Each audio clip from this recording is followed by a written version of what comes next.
Hello hello.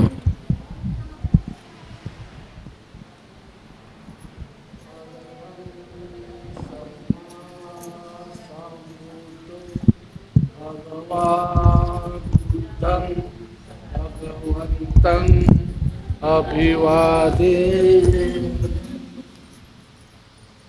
साक्षातो भगवता धम्मो धम्मं नमस्सामि सुपटिपन्नो भगवतो सावकसंघो संघं नमामि। नमो तस्स भगवतो अरहतो सम्मा सम्बुद्दस्स। नमो तस्स भगवतो अरहतो सम्मा सम्बुद्दस्स। नमो तस्स भगवतो अरहतो सम्मा सम्बुद्दस्स।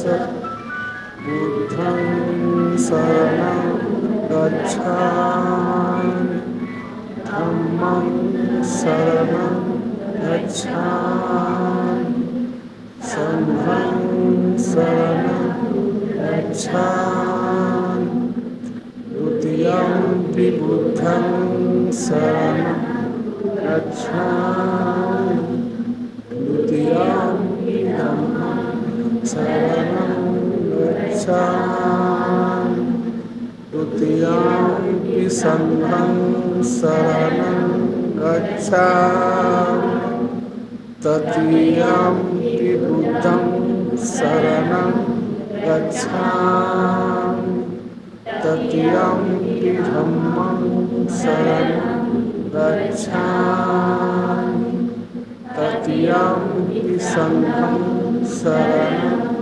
गच्छामि। पाणातिपाता वेरमणि सिक्खापदं समादियामि।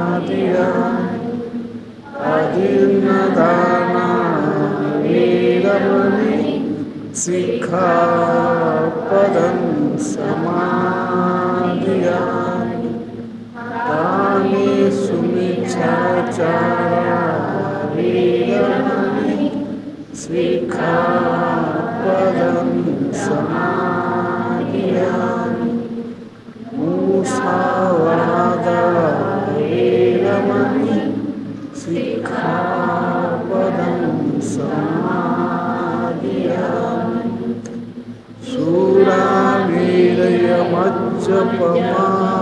शूरामेरयमज्जपमादठाना वेरमणि सिक्खापदं समादियामि। साधु साधु साधु बुद्धं नमामि धम्मं नमामि संघं नमामि। सब्ब पाप सकरणं कुशलस्य उपसंपदा सचित परियोदपणं एतं बुद्धान शासन। सर्व पापांचा नाश करणे आणि पुण्याचा संचय करणे हेच बुद्धाचे अनुशासन आहे आणि हाच बुद्धाचा उपदेश आहे। भगवान बुद्ध आणि त्यांचा धम्म या ग्रंथाचे लगभग 15 ते 20 दिवसापासून आपण सातत्याने या ठिकाणी वाचन करीत आहोत। बराचसा महत्त्वाचा भाग आपण या ठिकाणी पाहिलेला आहे।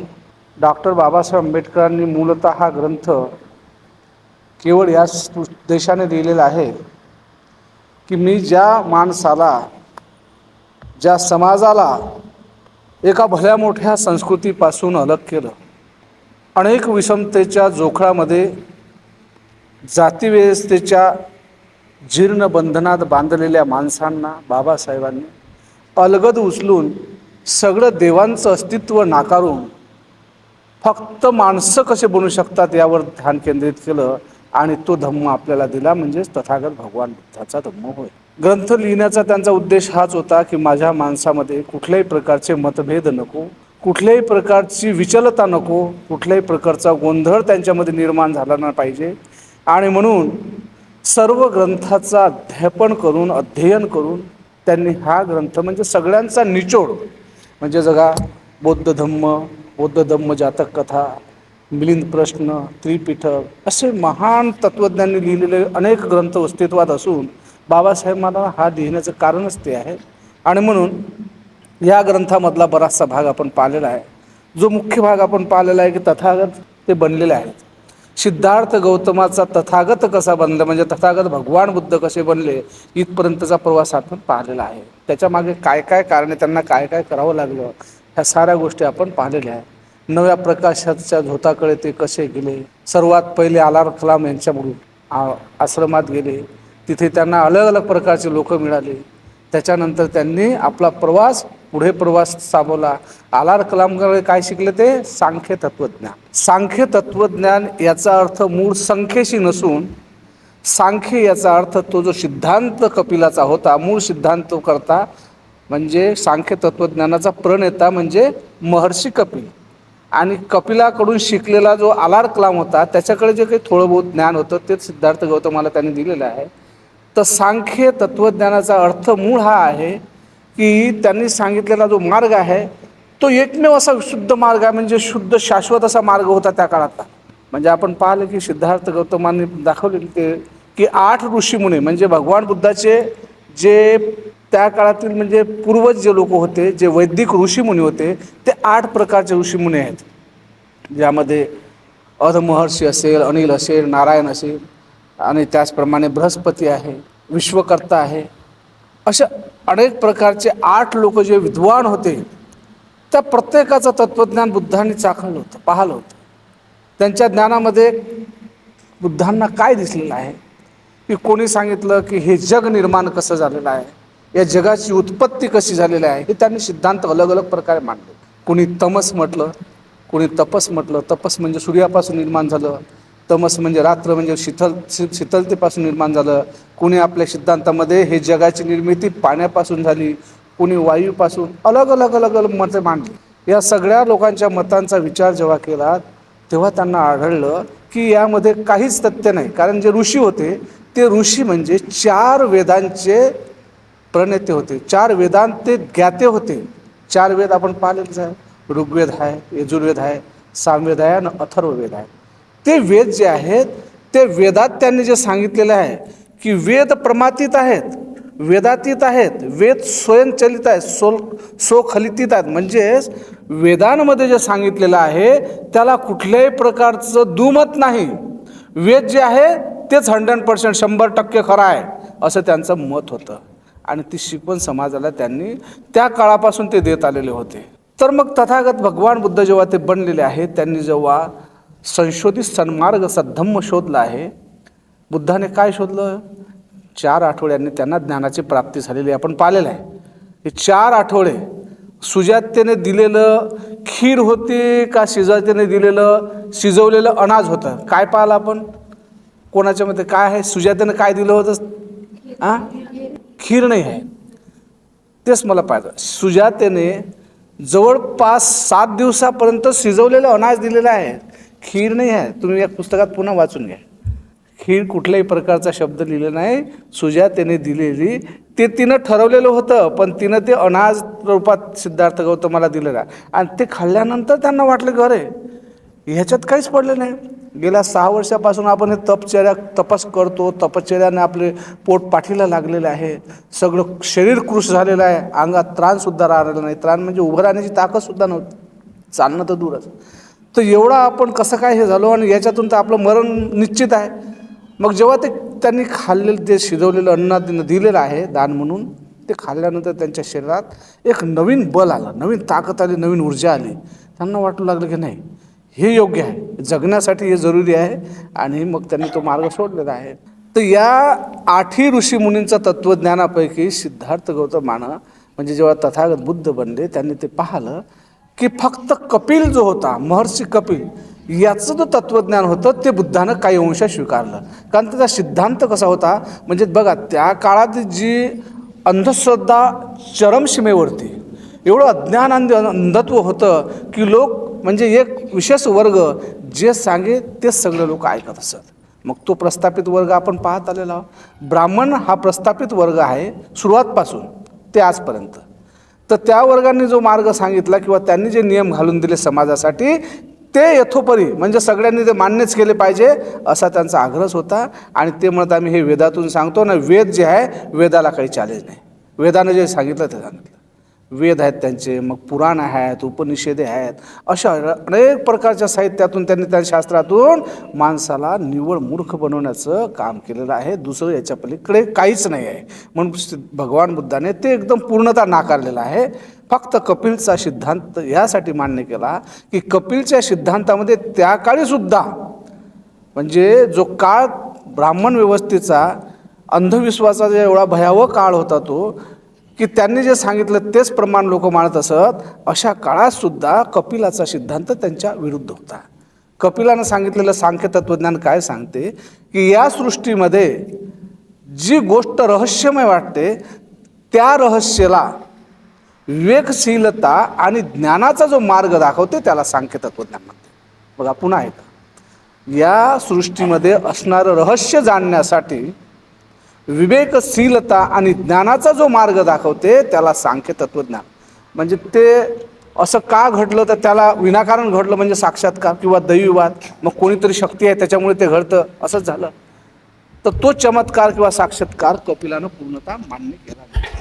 त्यानं देवाचं अस्तित्वही मान्य केलं नाही कपिल. तर कपिलाचा सिद्धांत सिद्धार्थ गौतमानं त्या काळात ज्यावेळेस सांख्य तत्त्वज्ञान ते शिकत होते किंवा समाधी मार्गाचं जेव्हा ज्ञान संपादन करत होते तेव्हा त्यांनी तो सांख्य तत्त्वज्ञान पूर्णतः मांडला. आणि कपिल एकमेव असा त्या काळात एकटाच मनुष्य होता, एकटाच तो ऋषीमुनी होता की ज्याचा सिद्धांत सिद्धार्थानं त्या काळात मांडलेला आहे. आणि जसं आता आपण रहस्य पाहतो, तुम्ही बर्मुडा ट्रायंगलबद्दल कोणी ऐकलं का? बर्मुडा ट्रायंगल म्हणजे उत्तर अटलांटिका महासागरामध्ये एक असं 3 अँगल आहे. म्हणजे 3 ठिकाणी ते ट्रायंगल असं ट्रायंगल म्हणजे त्रिकोण 3 भागाला ते विभाजित करते. आणि त्या ठिकाणाहून गेलेलं कुठलंही जहाज असो, विमान असो, पाण्यातून चालणारं जहाज, विमान, वरून चालणारं, ते गळप झालं. म्हणजे त्या पॉवरमध्ये ते जेव्हा पोचलं ते आपोआप गायब झालं. हे एक रहस्य आहे.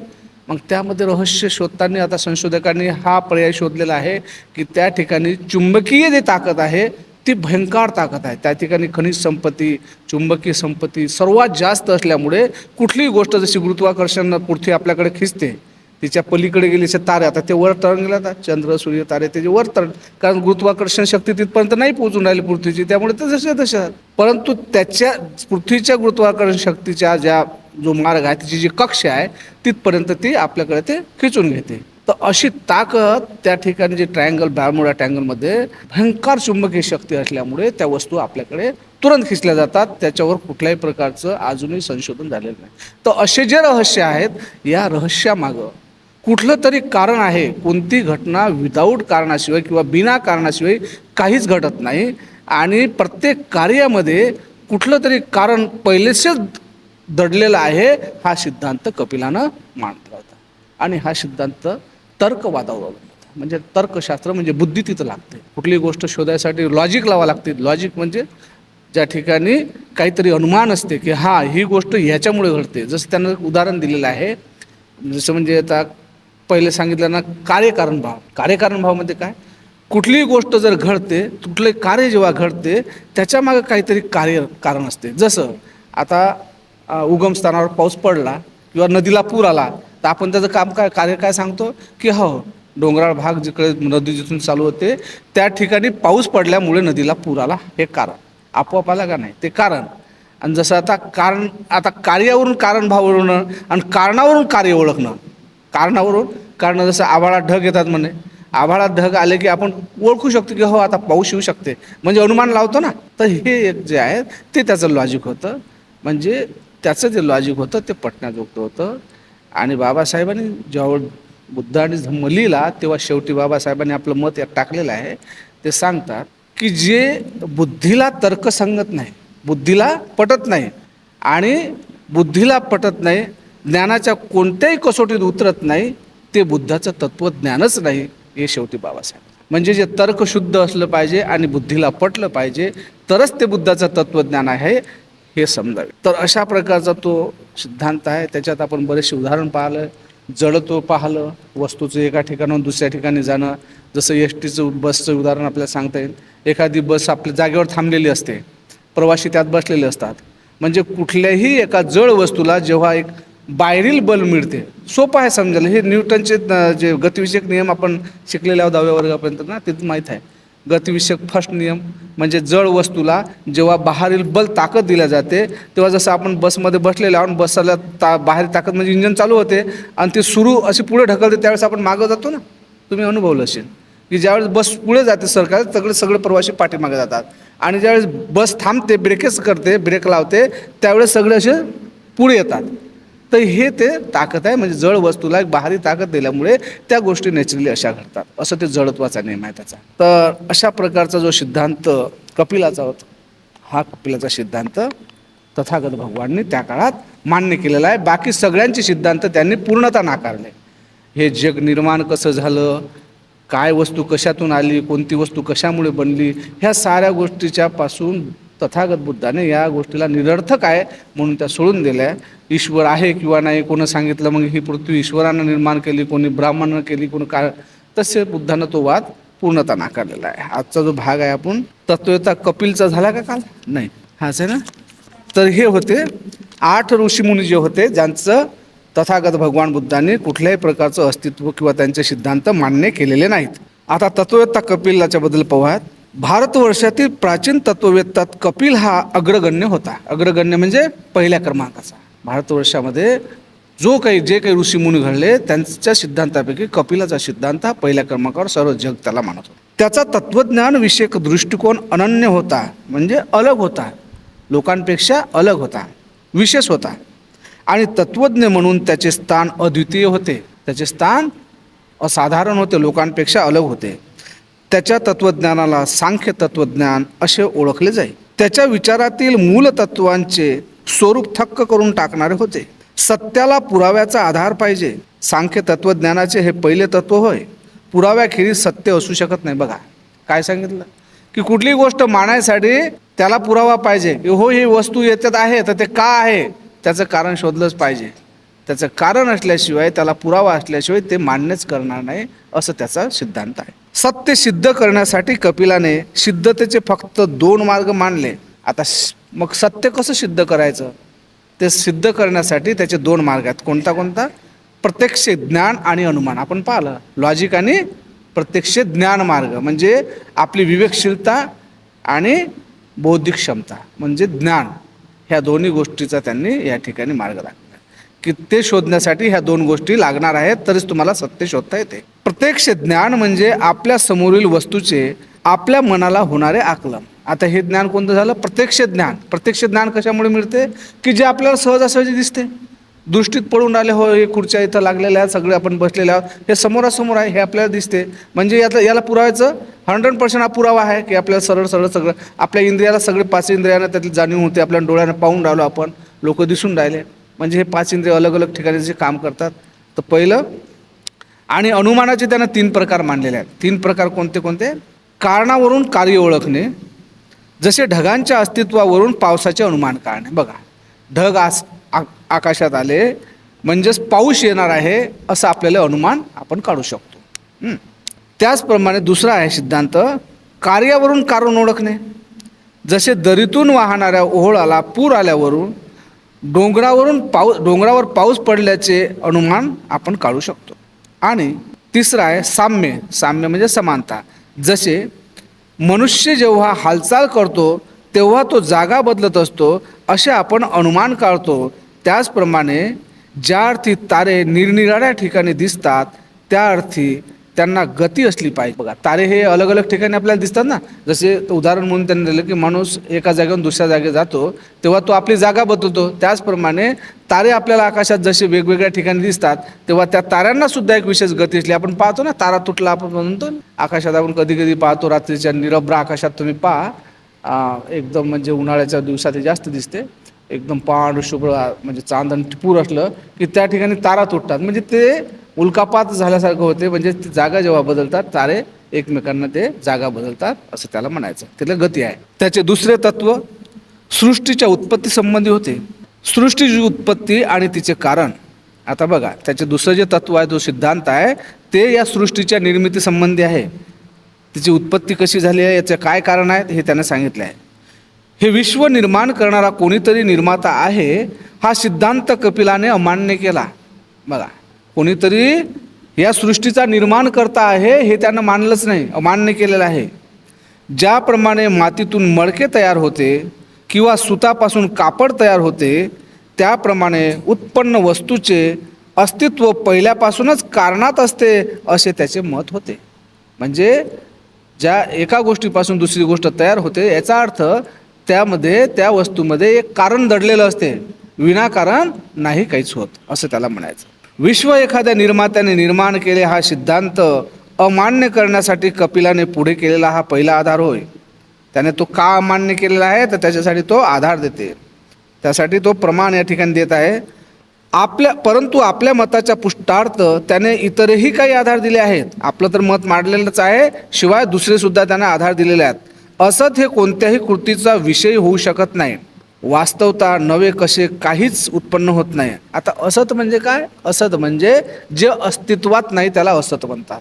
जास्त अस्तित्वच नाही ते असत, म्हणजे जे दिसतच नाही आपल्याला डोळ्यांना ते असत. सत म्हणजे ज्याचं अस्तित्व आपल्याला दिसते समोरासमोर, जसं आकाश आहे, पाणी आहे, डोंगराळ भाग आहे, मोठमोठे पर्वतरांगा आहे, हे आपल्या डोळ्यांना दिसतात, म्हणजे ते सत आहे, म्हणजे अस्तित्वात आहे.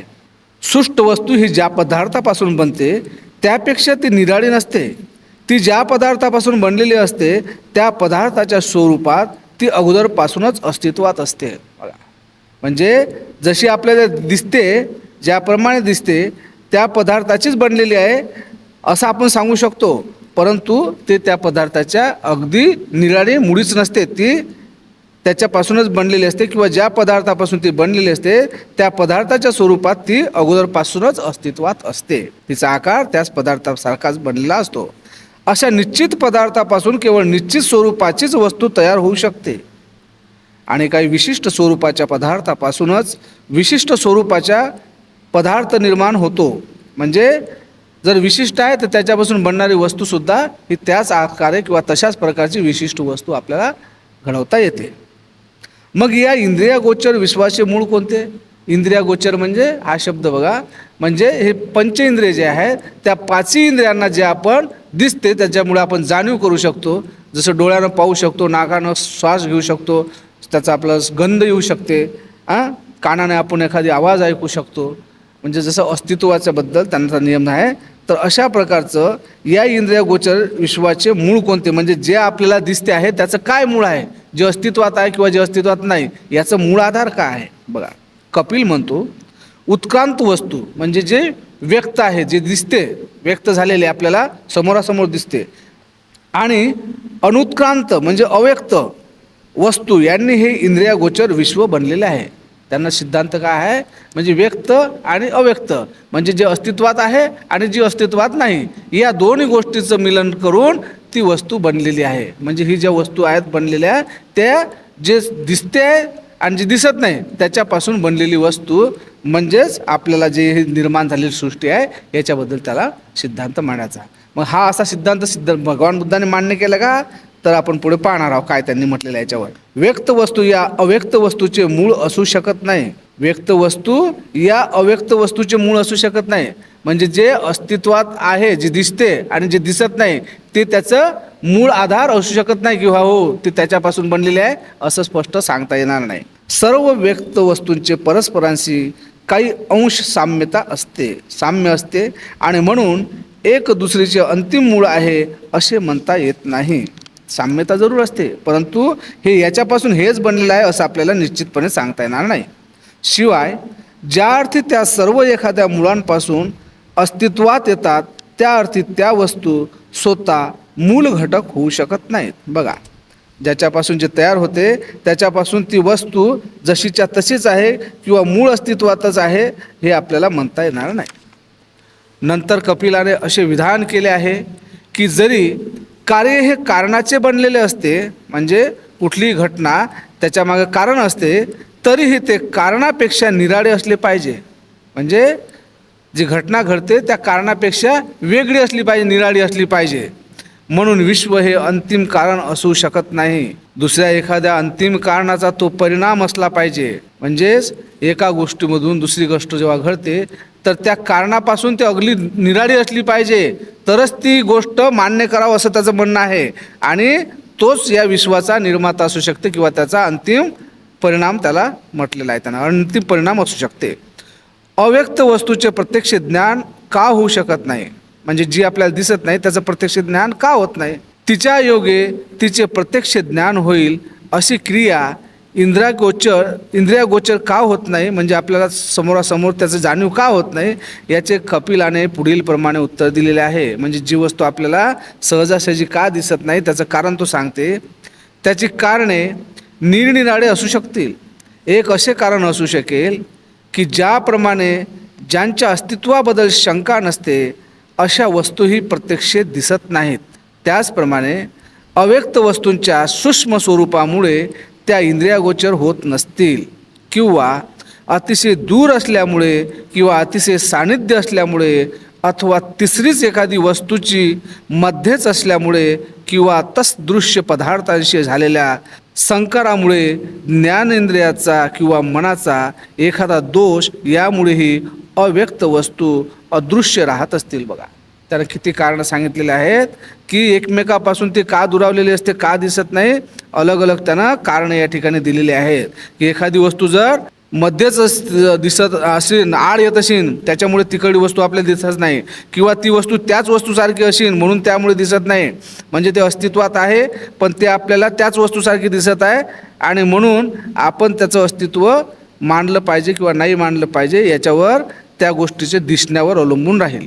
मग विश्वाचे मूळ कोणते, विश्वाचे आता मूळ कोणते असू शकते, मग कोणती गोष्ट कशापासून बनलेली आहे, हा त्याचा दुसरा सिद्धांत काय सांगते. विश्वाचा व्यक्त भाग आणि अव्यक्त भाग यातील फरक कशामुळे होतो, म्हणजे अव्यक्त आणि अव्यक्त, अव्यक्त आणि व्यक्त. म्हणजे जो व्यक्त आहे म्हणजे आपल्याला जो समोरासमोर दिसत आहे आणि जो दिसत नाही त्याला अव्यक्त म्हणतात. विश्वाचा व्यक्त भाग आणि अव्यक्त भाग यातील फरक कशामुळे होतो, तर असे कपिलास विचारल्यावर त्याने सांगितले, कपिलाने उत्तर दिले, व्यक्त वस्तूंना कारण असते आणि अव्यक्त वस्तूंना कारण वस्तूंनाही कारण असते. दोघालाही कारण आहेत. म्हणजे जे दिसते त्यालाही कारण आहे, जे नाही दिसत त्यालाही कारण आहे. पण दोघांचेही मूळ मात्र कारणातीत आणि स्वतंत्र असते. दोघांचे मूळ जे आहे हे कारणातीत आहे, म्हणजे कारणावर अवलंबूनच आहे, पण ते एकमेकापासून अलग असते, स्वतंत्र रूपात असते. ते एकावर एक अवलंबून असते, हे त्याच्यावर अवलंबून आहे की त्याच्या स्वतंत्रपणे असते. व्यक्त वस्तू संख्येने पुष्कळ आहेत आणि अवकाश, जसे की अवकाश व काल यांच्या बाबतीत मर्यादित आहेत. त्याचे मूळ एकच, शाश्वत आणि सर्वव्यापी. शाश्वत म्हणजे अनंतकाळ टिकणारे, चिरकाल टिकणारे, जे कधीच समाप्त होणार नाही त्याला शाश्वत म्हणतात. आणि सर्वव्यापी म्हणजे सर्व भाग, सर्व पृथ्वीचा भाग व्यापून टाकलेला, म्हणजे जसं अवकाश आहे, संपूर्ण पृथ्वी म्हणजे जेवढे आहे पृथ्वी सारखा दिसते ना जिकडे तिकडे, त्याला सर्वव्यापी म्हणतात. व्यक्त वस्तू क्रियाशील आणि सावयव असतात. सर्वांचे मूळ कारण सर्व वस्तूमध्ये अंतर्भूत असते, परंतु ते निष्क्रिय आणि एकसंग असते. बघा, ज्या वस्तू दिसतात आपल्याला त्या क्रियाशील असतात, म्हणजे त्यांचं आपल्या क्रिया दिसते. याचा एखादा दगड रस्त्यावर पडलेला त्याची झीज होताना दिसते, झीज झाली म्हणजे क्रिया होत आहे त्याच्यावर, नैसर्गिक क्रिया. तर त्या क्रियाशीलतेमुळे त्याचं सावयव असतात, म्हणजे त्या नेहमी बदलणाऱ्या असतात. सर्वांचे मूळ कारण वस्तूमध्ये अंतर्भूत असते, परंतु ते निष्क्रिय आणि एकसंग असतात. कपिल म्हणतो की अनुत्क्रांत वस्तूच्या विकासाची प्रक्रिया सत्व 3 प्रकार दिलेले आहेत त्याने. अनुत्क्रांत वस्तूच्या विकासाची ज्या प्रक्रिया असतात त्यामध्ये पहिले सत्व असते, दुसरा आहे रजस आणि तिसरा आहे तमस. तमस म्हणजे शालीनता किंवा शीतलता, रजस म्हणजे रात्रीचा प्रहार, सत्व म्हणजे गुण. या तिच्या 3 घटकामुळे घडत असते. यांना 3 गुण असे म्हणतात. माणसाच्या सुखाचे कारण होणाऱ्या आणि त्यांचा आविष्कार करणाऱ्या नैसर्गिक प्रकाशाशी यापैकी पहिल्या घटकांचे सादृश्य आहे. दुसरा घटक प्रवृत्ती किंवा क्रियाशीलता निर्माण करतो. दुसरा जो घटक आहे रजस, तो काय करते? नैसर्गिक प्रकाशाशी, म्हणजे निसर्गाचा जो जी बल आहे किंवा जी ताकद आहे, जो प्रकाश असते, तो त्या घटकाचे सादृश्य आपल्याला सामावून घेतो. दुसरा घटक हा प्रवृत्ती किंवा क्रियाशीलता निर्माण करतो. तिसरा घटक जड असून तो नियमन करतो आणि निष्क्रिय व उपेक्षेची स्थिती निर्माण करतो. बघा, अशा प्रकारचं त्याचं हे 3 गोष्टी ज्या आहेत ती अनुक्रांत वस्तूच्या बद्दल त्यानं दाखवलेल्या आहेत. म्हणजे जे गोष्ट आपल्याला दिसत नाही तर त्या गोष्टी पाहण्यासाठी कशाची जरूरत आहे, म्हणजे काय प्रक्रिया आहे? सत्व, रजस आणि तमस या गोष्टीच्या माध्यमातून ते आपल्याला पाहता येऊ शकतात किंवा त्यांचं अस्तित्व आपल्याला मानता येते. या 3 घटकांचे परस्परांशी असलेले संबंध मूलतःच अत्यंत निकटचे असतात. ते एकमेकावर मात करतात, म्हणजे एकमेकावर वार करतात किंवा जिंकतात, एकमेकांना आधारही देतात आणि परस्परात मिसळूनही जातात. हे घटक ज्योत, तेल आणि वात या दिव्याच्या घटकाप्रमाणे असतात. हे घटक कसे आहेत? 3 प्रकारचे. ज्याप्रमाणे दिव्यातील तेल असते, ज्योत असते आणि वात असते. म्हणजेच घटक ज्योत, तेल आणि वात, म्हणजे जो प्रकाश असते त्याला आपण ज्योत म्हणतो.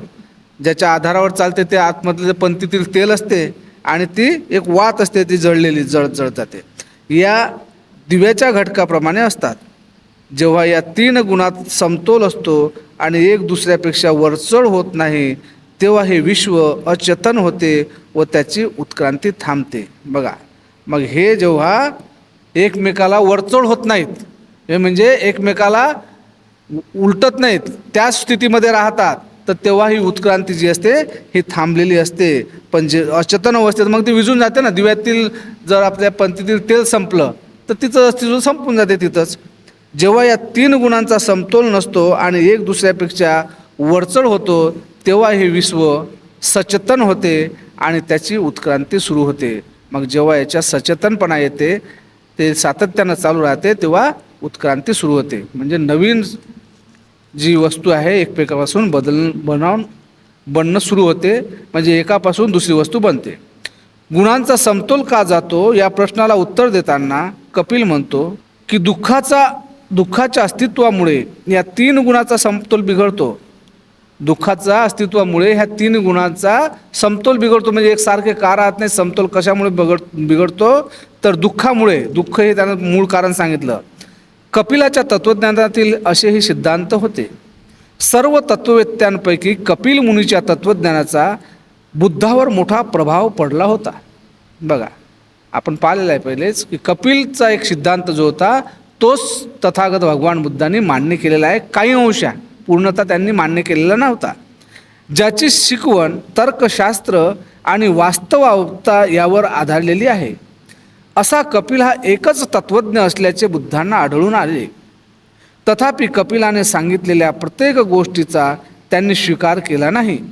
आता ह्या सर्व गोष्टी ज्यावेळेला आपण सिद्धांत त्याचे पाहिले अलग अलग प्रकारचे, समजायलाही कठीण आहे आणि सांगायलाही कठीण आहे आणि त्याचा आपण त्या गोष्टीच्यावर विश्वास ठेवणंही कठीणच आहे. असे सिद्धांत त्यानं मांडलेले आहेत. म्हणजे व्यक्त गोष्टीतून अव्यक्ततून त्यांचे समतोल कसं राखले जाते, ते कसे पाहता येतात, त्याचे कसे अनुमान काढता येतात, ह्या ज्या गोष्टी त्यांनी सांगितलेल्या आहेत ह्या गोष्टी भगवान बुद्धांनी नाहीत मांडलेल्या, अमान्य केल्या. ह्या गोष्टी त्यांनी काय मागलं? फक्त त्याची लॉजिक, त्याचं जी शिकवण होती त्याच्यापैकी 2च गोष्टी भगवान बुद्धाने मांडलेल्या आहेत. ते म्हणजे त्याची तर्कशुद्ध पद्धता, कुठली गोष्टीकडे पाहण्याची तर्कशुद्ध पद्धतीनं ते तपासली पाहिजे आणि त्यासाठी ज्ञान हा विकसित मार्ग लावला पाहिजे, ज्ञानाच्या मार्गातून ती तपासली पाहिजे. अशा प्रकारचा 2 सिद्धांत त्यांनी, 2 गोष्टी कपिलाच्या मांडल्या. तथापि कपिलाने सांगितलेल्या प्रत्येक गोष्टीचा त्यांनी स्वीकार केला नाही. बुद्धांनी कपिलाच्या फक्त 3 गोष्टी ग्राह्य धरल्या. सत्य हे पुराव्याने सिद्ध झाले पाहिजे व क्रियेला बुद्धिवादाचा आधार असला पाहिजे. मग 3 गोष्टी ग्राह्य मानल्या, म्हणजे त्या 3 गोष्टीचा त्याने जो आधार दिलेला आहे त्या 3 गोष्टी कोणत्या कोणत्या आहेत? सत्य हे पुराव्याने सिद्ध झाले पाहिजे. सत्याला पुराव्याचा आधार असलाच पाहिजे की हो ही गोष्ट सत्य आहे तर त्याला कारण हे होतं म्हणून ते असं घडलेलं आहे. व क्रियेला बुद्धिवादाचा आधार असला पाहिजे. म्हणजे नेमकी कोणती घटना का घडली याच्या मागं त्याचं कारण दाखवलेलं आहे आणि त्या कारणाच्या आधारावरच ते मान्य केलं गेलं पाहिजे. विनाकारण घडलं असं काहीच नसलं पाहिजे. देव अस्तित्वात आहे किंवा त्याने विश्व निर्माण केले हे गृहीत धरण्यास तर्कशास्त्राचा किंवा वस्तुस्थितीचा कोणताही आधार नाही हे त्यांनी मान्य केले. आता ईश्वराबद्दलची कल्पना त्यांची सांगितलेली आहे. भगवान बुद्धाने काय म्हटलेलं आहे की ज्या गोष्टीला कुठल्याच प्रकारचा आधार नाही आहे किंवा सत्याला कुठल्याही प्रकारचं प्रमाण देता नाही येत किंवा तर्कशुद्ध पद्धतीनेही ते आपल्याला सांगता येत नाही किंवा बुद्धीलाही ते पटत नाही, म्हणून हा मार्ग त्यांनी अमान्य केला आहे. जगात दुःख आहे हे त्यांनी मान्य केले. हे जग दुःखाने भरलेलं आहे कारण भगवान बुद्धाने संशोधित केलेला जो सद्धम्म आहे त्यामध्ये 4 आर्य सत्य त्यांनी सांगितले. 4 आर्य सत्य माहीत आहेत ना आपल्याला? कोणते कोणत्या? दुःख, दुःख समुदाय, दुःख निरोध आणि दुःख निरोधागामिनी. म्हणजे माणूस दुःखी होतो, दुःख आहे या जगास. माणूस दुःखी का होतो हे संशोधित करण्यासाठी तथागतांनी घर सोडलेलं आहे. काय गरज होती एका राजवैभवी जीवन जगणाऱ्या माणसाला जंगलात राहून अनेक प्रकारच्या यातना सहन करून फक्त कशासाठी की या जगामध्ये माणूस दुःखी का आहे हे शोधण्यासाठी. कलह निर्माण का होतात माणसामध्ये आणि ते कसे थांबवता येतात हे फक्त कारण त्यांचं शोधण्यासाठी आणि त्या कारणावर काय उपाय आहे, काय करू शकतो आपण, ह्यासाठी त्यांनी केलेला हा महान त्याग आहे. तर या ठिकाणी कपिलाचा सिद्धांत संपलेला आहे. प्रकरण 3 चालू होत आहे. प्रकरण 3 आहे ब्राह्मणे. ब्राह्मणे या शब्दाच्या म्हणजे नावावरूनच आपल्या लक्षात येईल की ब्राह्मण म्हणजेच ब्राह्मणे म्हणजे ब्राह्मण. म्हणजे पुरातन काळापासून ब्राह्मण वर्ग हा प्रस्थापित वर्ग आहे आणि त्याच ब्राह्मण वर्गाने सगळ्या समाजावर एक प्रकारचं अधिपत्य गाजवलेलं आहे. आपण पुढे पाहणार आहोत 4 वर्णव्यवस्था कशा निर्माण झाल्या. वर्णव्यवस्थेमध्ये खूप छानसं असं प्रकरण आहे. तर ब्राह्मणे म्हणजे काय आपण पाहणार आहोत. वेदानंतरचे धार्मिक ग्रंथ ब्राह्मणे या नावाने ओळखले जातात. म्हणजे जे 4 वेद पाळले त्या वेदानंतरचे जे काही पुस्तकं आहेत त्या धार्मिक पुस्तकांना किंवा त्या ग्रंथांना ब्राह्मणे या नावाने सुद्धा ओळखले जाते. म्हणजे 18 प्रकारचे पुराण होते, त्यानुसार त्यांचे अनेक शास्त्र आहेत, अजून अलग प्रकारच्या जातक कथा त्याने सांगितलेल्या आहेत. तर याच्याऐवजी बी ब्राह्मण नावाचे ग्रंथ त्यांचे अस्तित्वात होते. ते वेदांसारखेच होते. दोहोंनाही पवित्र ग्रंथ मानले जातात. म्हणजे वेद आणि ब्राह्मणे हे दोन्हीही ग्रंथ पवित्र मानले होते त्यांनी. वस्तुतः ब्राह्मणे हा वेदांचाच एक भाग होय. मग काय आहे ब्राह्मणे? हा जसे वेद होते, सर्वात खतरनाक जो वेद होता म्हणजे खालच्या स्तरातील लोकांसाठी तो म्हणजे ऋग्वेद. ऋग्वेदामध्ये ज्या ऋचा, वेद हे वेदांमध्ये काय असत? ऋचा असत. ऋचा म्हणजे मंत्र. आणि त्या ऋचाचं उच्चार करणारे जे असत त्याला ऋषी म्हणत. ऋचाचं उच्चार करणारे ऋषी. तर ह्या मंत्राचा उच्चार करणाऱ्यासाठी 2 भाग पाडले होते. त्याला म्हणतात श्रुती या नावाने संबोधल्या जात. श्रुती म्हणजे ऐकून घेणारा जो वर्ग होता त्याला श्रुती म्हणतात. स्मृती म्हणजे ते ध्यानात ठेवणारा जो वर्ग असे त्याला स्मृती म्हणतात. श्रुती आणि स्मृती असे 2 भाग आहेत. ब्राह्मण तत्त्वज्ञान हे 4 सिद्धांतावर आधारलेलं आहे. बघा, ब्राह्मणाचं जे तत्त्वज्ञान आहे यामध्ये 4 सिद्धांत दिलेले आहेत. पहिला सिद्धांत असा की वेद हे केवळ पवित्र आहेत असे नसून ते अचूक आहेत आणि त्यांचा अधिकार वादातीत आहे. बघा किती सांगितलेलं आहे त्यांनी पटवून की वेद जे आहे हे वेद केवळ पवित्र आहे असंच मानू नका. पवित्र तर आहेतच आहेत आणि त्यापैकीही ते जे लिहिलेलं आहे ते अचूक आहे. त्यात कुठलीही चूक नाही, त्याला कोणतंही चॅलेंज नाही. जे आहे ते आहेच. आणि ते वेद म्हणजे देवाकडून सांगितले गेले आणि ऋषी मुनीने जसे ऐकले, श्रवण केले तसेच्या तसेच ते लिहिले गेले. म्हणून त्याच्यात कोणाचीही अलग काही प्रकारचं काही चालणार नाही. अचूक आहेत असं त्यांना सांगायचं आहे. कुठलीही चूक नाही त्याच्यात. पवित्रसुद्धा आहेत. बघा, आणि वादातीत आहेत. वादातीत म्हणजे निर्वाद आहेत, निर्विवाद आहेत. कुठल्याही प्रकारचं त्यात वाद घालण्याचं काहीच कारण नाही. ब्राह्मण तत्त्वज्ञानाचा दुसरा सिद्धांत असा की योग्य ते वैदिक यज्ञ केले धार्मिक विधी आणि समारंभ पार पाडले आणि ब्राह्मणांना दक्षिणा दिली तरच आत्म्याला मुक्ती मिळते, म्हणजे जन्म मरणाच्या फेऱ्यातून त्याची सुटका होते. दुसरा कोणता सिद्धांत होता? पहिला सिद्धांत काय आहे की वेद हे अचूक आहेत आणि पवित्र आहेत. दुसरा सिद्धांत काय म्हणते की ब्राह्मणाला दिल्यानं तुमची मुक्ती होऊ शकते, त्याला दान द्या. त्याचप्रमाणे यज्ञयाग करा, त्या यज्ञयागामध्ये अलग प्रकारचे फार मोठं दक्षिणा त्यांना मिळत असे, सोनं नाणं त्यांना मिळत असे, आणि तरच तुमची खऱ्या अर्थानं या जन्म मरणाच्या फेऱ्यातून मुक्तता होईल. केवढा मोठा भयंकर समाजामध्ये घालून दिलेला आहे बघा. हा दुसरा सिद्धांत होता. म्हणजे याच्यात आपल्याला एक साधं छोटंसं उदाहरण पाहता येईल की ब्राह्मणांनी जी सतीप्रथा त्या काळापासून चालू केली होती. सतीप्रथा ही 1829मध्ये लॉर्ड बेंटिन या ब्रिटिश अधिकाऱ्यांनी ती बंद केली. त्या ठिकाणी आपले रांडेसारखे लोकांनी, बरेचसे म्हणजे विद्वान होते, तर त्या लोकांचा बी हात आहे, त्यांनीसुद्धा ते बंद करण्यासाठी आपली शिफारस त्यांना पाठवली होती. तर ह्याचं कारण हेच होतं, सतीप्रथेची ते का मानत होते सतीप्रथेला? त्या स्त्रीला नटून थटून त्या पतीच्या चितेवर जळावं लागत होतं. ती जी प्रथा होती, अनिष्ट प्रथा, ती कशासाठी चालू होती? फक्त की तिचे जे दागिने असत ते संपूर्ण दागिने ब्राह्मणांना मिळत असत, त्या राखीतून ते काढून घेत असत. त्याची राख झाली. आता तो माणूस मेला, त्याच्या अंगावर काही सोनं नाणं नसे, पण त्या बाईले त्या चितेवर जाताना पूर्ण शृंगार करावा लागे, घरातील सर्व दागदागिने अंगावर घालून त्याला तिला उडी. किती भयावह जीवन होतं बघा. म्हणजे स्त्रीचं दास्यत्व जर पाहसा तर खऱ्या अर्थानं बाबासाहेबांना जर संविधान लिहिलं नसतं तर हे दास्य कायमस्वरूपी राहिलं असतं. बाबासाहेबांना आर्टिकल 13मध्ये बघा, आर्टिकल 12 ते आर्टिकल 35 निव्वळ माणसाला जगण्यासाठी जे मौलिक अधिकार आहे, ज्याला फंडामेंटल राईट्स म्हणतो, त्या फंडामेंटल राईटमध्ये फक्त माणसाचं जीवन कसं त्याचा उत्कर्ष साधता येईल, कसं त्याचा उद्धार होईल, याच्यासाठी ते दिलेले हक्क आहेत, त्यांना राईट्स दिलेले आहेत. तर ह्या फंडामेंटल राईटमध्ये आर्टिकल 13 जे आहे, त्या आर्टिकल 13मध्ये अनुच्छेद 13मध्ये बाबासाहेबांना एका वाक्यात हे दास्यत्व गमावलेलं आहे. एकच वाक्य. म्हणजे बाबासाहेबाच्या विद्वत्तेचा आपण अंदाजा करू शकता, आपल्याला अनुमान लावता येते की काय ताकद आहे त्या पेनामध्ये, काय ताकद होती. एक वाक्य बाबासाहेबांनी टाकलेलं आहे की हे संविधान केव्हापासून लागू झालं या देशाला? 26 जानेवारी 1950 पासून ते इनॅक्ट झालं, म्हणजे लागू झालं. आणि 26 नोव्हेंबर 1949ला ते समर्पित केलं गेलं देशाला की हे संविधान जाऊन लिहून पूर्ण झालेलं आहे, हे स्वीकार करा. बाबासाहेबांनी ते त्यांना दिलेलं आहे संविधान समितीला. ते बाबासाहेब देताना आपण पाहतो ना, त्यांनी समर्पित केलं आहे की संविधान.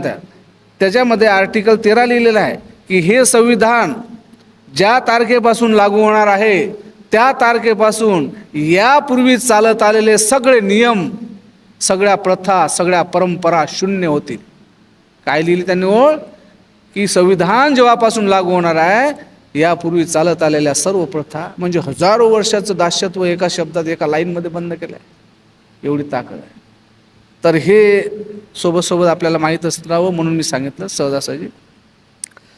ब्राह्मण तत्त्वज्ञानाचा दुसरा सिद्धांत असा की योग्य ते वैदिक यज्ञ केले, धार्मिक विधी आणि समारंभ पार पाडले आणि ब्राह्मणांना दक्षिणा दिली तरच आत्म्याला मुक्ती मिळते. सरळ समजलं ना?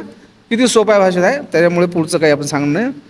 वेदांत सांगितलेला आदर्श धर्माचीच कल्पना ब्राह्मणापाशी होती असे नव्हे, तर आदर्श समाजाविषयी त्यांची एक कल्पना होती. मग आदर्श समाज कसा असला पाहिजे अशावर बी त्यांची एक कल्पना होती.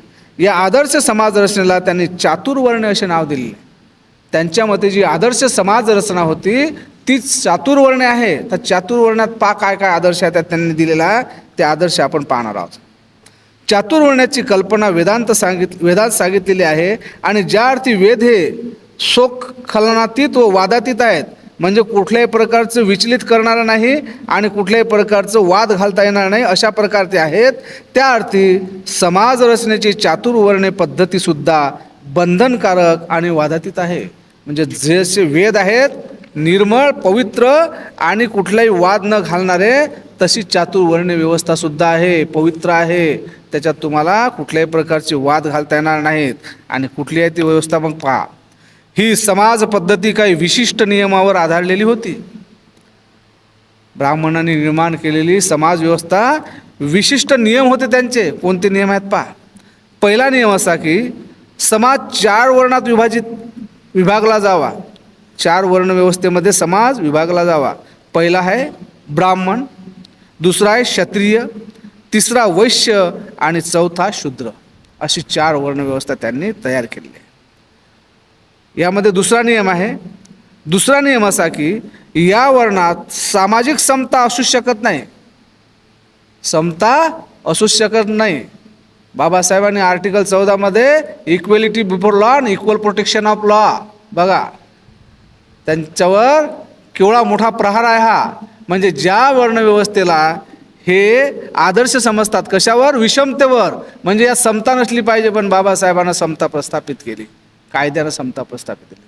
संविधानिक भाषेमध्ये समता दिल्यामुळे आपण या स्थितीत आलेले आहोत. ही स्थिती आपल्याला अशीच नाही मिळाली. याच्या मागं हेच कारण आहे की बाबासाहेबांनी लिहिलेलं संविधान आहे, म्हणून आपण ज्वलंत आहोत, असे आहोत. बस हेच आहे. सर्वांच्यावर ब्राह्मण असले पाहिजेत. आता सर्वांच्यावर कोण असलं पाहिजे? ब्राह्मण असले पाहिजे. ब्राह्मणाच्या खालोखाल पण वैश्यांच्या वर, ब्राह्मणाच्या खालोखाल आणि वैश्यांच्या वर कोण असणार? मग ते क्षत्रिय असणार. बघा, त्याचप्रमाणे क्षत्रियाच्या खालोखाल परंतु शूद्रांच्या वर, म्हणजे त्यांना केवढे हक्काने अधिकार असतील? क्षत्रियाच्या खालोखाल असतील, पण वैश्यापेक्षा थोडे जास्त असतील, त्यांना ते शूद्रापेक्षा थोडे जास्त असतील, त्यांना वैश्य म्हणायचे. शूद्रांच्या वर व वैश्य आणि शूद्र हे सर्वांच्या खाली असले पाहिजे. शूद्र हे सर्वांच्या खाली असले पाहिजे. आता शूद्राला तर काही अधिकार हक्क नव्हतेच ना. शूद्राला काही हक्क नव्हते, काही अधिकार नव्हते. हक्क आणि अधिकार फक्त या 3 जमातीला होते. सर्वात जास्त अधिकार ब्राह्मण, जसा वाटला तसा. म्हणजे बाबासाहेबांनी तर एका ठिकाणी एका भाषणात म्हटलेलं आहे की चातुर्वर्ण व्यवस्था ही एका मानोऱ्यासारखी आहे. बाबासाहेब म्हणतात मानोरा म्हणजे ज्याला वर जाण्यासाठी काहीच पायऱ्या वगैरे नाही. एक मानोरा टाईप बनलेल्या 4 वर्ण, म्हणजे 4 असे मोठमोठे बिल्डिंग, एक बिल्डिंग आहे त्याला असे 4 मंजिला बिल्डिंग आहे, ज्याला वर जाण्यासाठी कुठल्याच प्रकारची लिफ्ट नाही किंवा पायऱ्या नाहीत. मानोरा आहे. म्हणजे वरच्या थरातला कितीही मूर्ख असला तरी त्याला खाली आणण्याची काही सोय नव्हती. आणि खालच्या थरातला किंवा खालच्या मजल्यातला, म्हणजे 4थ्या मजल्यात राहणारा शूद्र आहे, तो कितीही लायक असला तरी त्याला वर जाण्यासाठी कुठली पायरी बनवली नाही. म्हणून त्याला बाबासाहेबांनी एका ठिकाणी मानोरा म्हटलं आहे, ज्या ठिकाणी याला वर चढण्याची कुठलीही व्यवस्था केल्या गेली नाही. तर असा ही चातुर्वर्ण व्यवस्था. आता त्यांचं हक्क आणि त्यांचे अधिकार पाहू. हक्क आणि अधिकार यांच्या बाबतीत या 4 वर्णात समानता असू शकत नव्हती. म्हणजे बघा, सगळी असमानता, विषमताच, कुठल्याही प्रकारचा समता असू शकणार नाही. हक्क व अधिकार यांचा प्रश्न वर्गवार विषमतेच्या नियमावर आधारलेला होता. आता हक्क आणि अधिकार हे 2 शब्द ऐकायला जरी आपल्याला समान वाटत असतील किंवा साम्यता दिसत असेल या 2 शब्दात, परंतु एकमेकापासून वेगवेगळे आहेत. हक्क म्हणजे काय? तर हक्क हे जन्मजात मिळालेले असतं. म्हणजे जसं आपलं जीवन जगण्याचा हक्क, याला म्हणतात हक्क. हे आपल्या हक्काचं आहे. श्वास घेणं हे हक्काचं झालं. आपल्या खुल्या हवेत फिरणं हे आपलं हक्क झालं. नदीचं पाणी पिणं तेही आपल्याला मनाई होतं, पण ते आपले जगण्याचे अधिकार होते, त्याला हक्क म्हणतात. आणि अधिकार हे एका विशेष लोकांकडे होते. ते अधिकार लोकांकडून म्हणजे पदावरून दिल्या जातात. आता जसं एखादा न्यायाधीश असेल त्याला अधिकार असतात, न्यायनिवाडा करण्याचा अधिकार. एखादा राजा असेल, प्रजेचं रक्षण करणं, हे जे अधिकार असतात हे दिलेले असतात, पण हक्क हे जन्मजात असतात. तर हे असे एकमेकापासून 2 शब्द अलग आहेत. ब्राह्मणाला त्याच्या इच्छेप्रमाणे हवे असतील ते सर्व हक्क आणि अधिकार असत, पण ब्राह्मणांना जे हक्क व अधिकार मिळत असत ते क्षत्रियाला मिळत नसत. म्हणजे ब्राह्मणाला फुल फ्रेश पूर्ण अधिकार, वाटेल तो जसा वागू शकते, वाटेल ते कार्य करू शकते, वाटेल तसा समाजात त्याला सारे अधिकार आणि हक्क ते कायम स्वरूपाचे मिळालेले होते. म्हणजे सर्वांच्या वरचे, त्याला जसं मर्जी तसे त्याला करायची त्यांची मुभा होती. परंतु हे अधिकार ब्राह्मणांना जे अधिकार असत ते क्षत्रियाला मिळत नसत. तसे अधिकार मात्र त्याच्या खालच्या थरातला जो माणूस होता तो क्षत्रिय, त्याला एवढे नव्हते, त्याला काही अंश कमी होते. म्हणजे आपण पाहतो त्या ठिकाणी आता राजा कितीही पराक्रमी, म्हणजे आपला देश म्हणजे जवळपास 622 ज्यावेळेस देश आपला संस्थानिकांचं जे मोडण्यात आले होते तेव्हाची संख्या सांगतात, तर 622 असे संस्थानिक आणि राजवाडे होते. म्हणजे भारत देशाला जेव्हा आपण एकजूट केलं ना, संघराज्य बनवलं स्वातंत्र्याच्या नंतरचं, जेव्हा देशाला स्वातंत्र्य मिळालं आणि तेवढं सगळे संस्थानिक मग एकत्र करण्यात आले, तर त्यांची संख्या जवळपास 622पर्यंत होती. तर एक छोटे छोटे राजे रजवाडे असत, तर प्रत्येक राजा कितीही पराक्रमी असो, म्हणजे उदाहरण सांगून राहिलं तुम्हाला, क्षत्रियाचे कसे अधिकार असत, तर राजा कितीही पराक्रमी असो, कितीही शूरवीर योद्धा असो, पण त्याला मात्र पुरोहित जे सांगे, त्याचा जो पुजारी जो सांगे तसंच वागावे लागे. म्हणजे प्रजेसाठी काय हिताचं आणि काय अहिताचं, काय योग्य काय अयोग्य ह्याचा निवाळा कोण करत असे, तर त्याचा जो पुजारी असत जाय, पुरोहित असे राजाचा पुरोहित, तो त्याला अधिकार होता. म्हणजे बघा, तेही अधिकार त्यानं क्षत्रियाच्या आपल्या हातात ठेवले होते. म्हणजे राजाला त्याच्या मनाप्रमाणे वागता का? नाही. राजा किती दयाळू वृत्तीचा असो, कितीही चांगला असो प्रजेविषयी, तरी पण ब्राह्मणाला जे पटे तेच तो करून त्याच्या हातून घेत असे. म्हणून प्रत्येक राजाकडे एक पुरोहित ठेवला होता त्यांनी. म्हणजे व्यवस्था किती म्हणजे तरतीबवार केलेली होती. म्हणून माणूस आपल्या कचाटातून कुठल्याच प्रकारे खाली नाही गेला पाहिजे किंवा आपल्यापासून निसटला नाही पाहिजे, याची दक्षता त्यांनी पूर्ण घेतलेली होती. म्हणजे त्याच्यावर आपलं अधिपत्य नियमितप्रमाणे असलंच पाहिजे, याची दक्षता त्यांनी घेतलेली आहे. वैश्यापेक्षा जास्त हक्क व अधिकार त्याला मिळत, परंतु क्षत्रियाला जे अधिकार मिळत ते वैश्यापेक्षा जास्त मिळत. वैश्याला शूद्रापेक्षा अधिक हक्क व अधिकार असत, पण क्षत्रियाला मिळणारे हक्क व अधिकार त्याला मिळत नसत. मग आता वैश्याला जे अधिकार मिळत हक्क जे होते ते क्षत्रियापेक्षा कमी होते, मात्र शूद्रापेक्षा जास्त होते. म्हणजे तो 3 नंबरचा होता ना, वैश्य हा 3ऱ्या नंबरचा जो वर्ग आहे तो 3ऱ्या वर्गातला होता. आणि आता बघा, शूद्राला तर अधिकार नव्हेच, पण काही हक्क मुळीच नव्हते. खास हक्क मुळीच नव्हते, म्हणजे जवळपास नसल्यासारखेच होते, कुठलेच अधिकार नव्हते, हक्कही नव्हते. 3 वरिष्ठ वर्गांना न दुखविता जगणे एवढाच त्याला हक्क होता. कोणता हक्क होता? एक म्हणजे खास हक्क. त्याचा कोणता बाकी होता? मग फक्त आहेस तू, जन्माला आला बस जग, आम्ही जसं म्हणतो तसं जग तू, बाकी तू तुझ्या मनानं काही विचारही करू नको, काही सोचूही नको, आपल्या मनाचं काही बोलूही नको. म्हणजे ना बोलण्याचा अधिकार होता ना काही होता, मूक होते. म्हणूनच बाबासाहेबांना मूक नायक काढलं होतं ना, मूक नायक आणि मुक्यांचा नायक.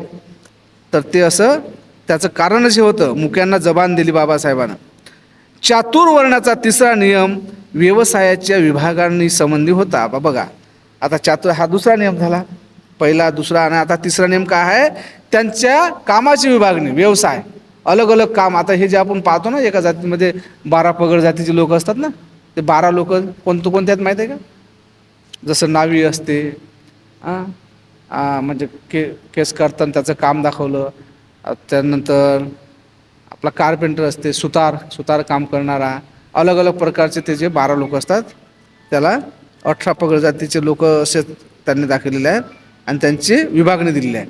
चातुर्वर्णाचा 3रा नियम व्यवसायाचा कसा अध्ययन केला आहे? बघा, पहिलं काय आहे? अध्यापन आणि धार्मिक विधी करणे हा ब्राह्मणाचा व्यवसाय होता. काय तो?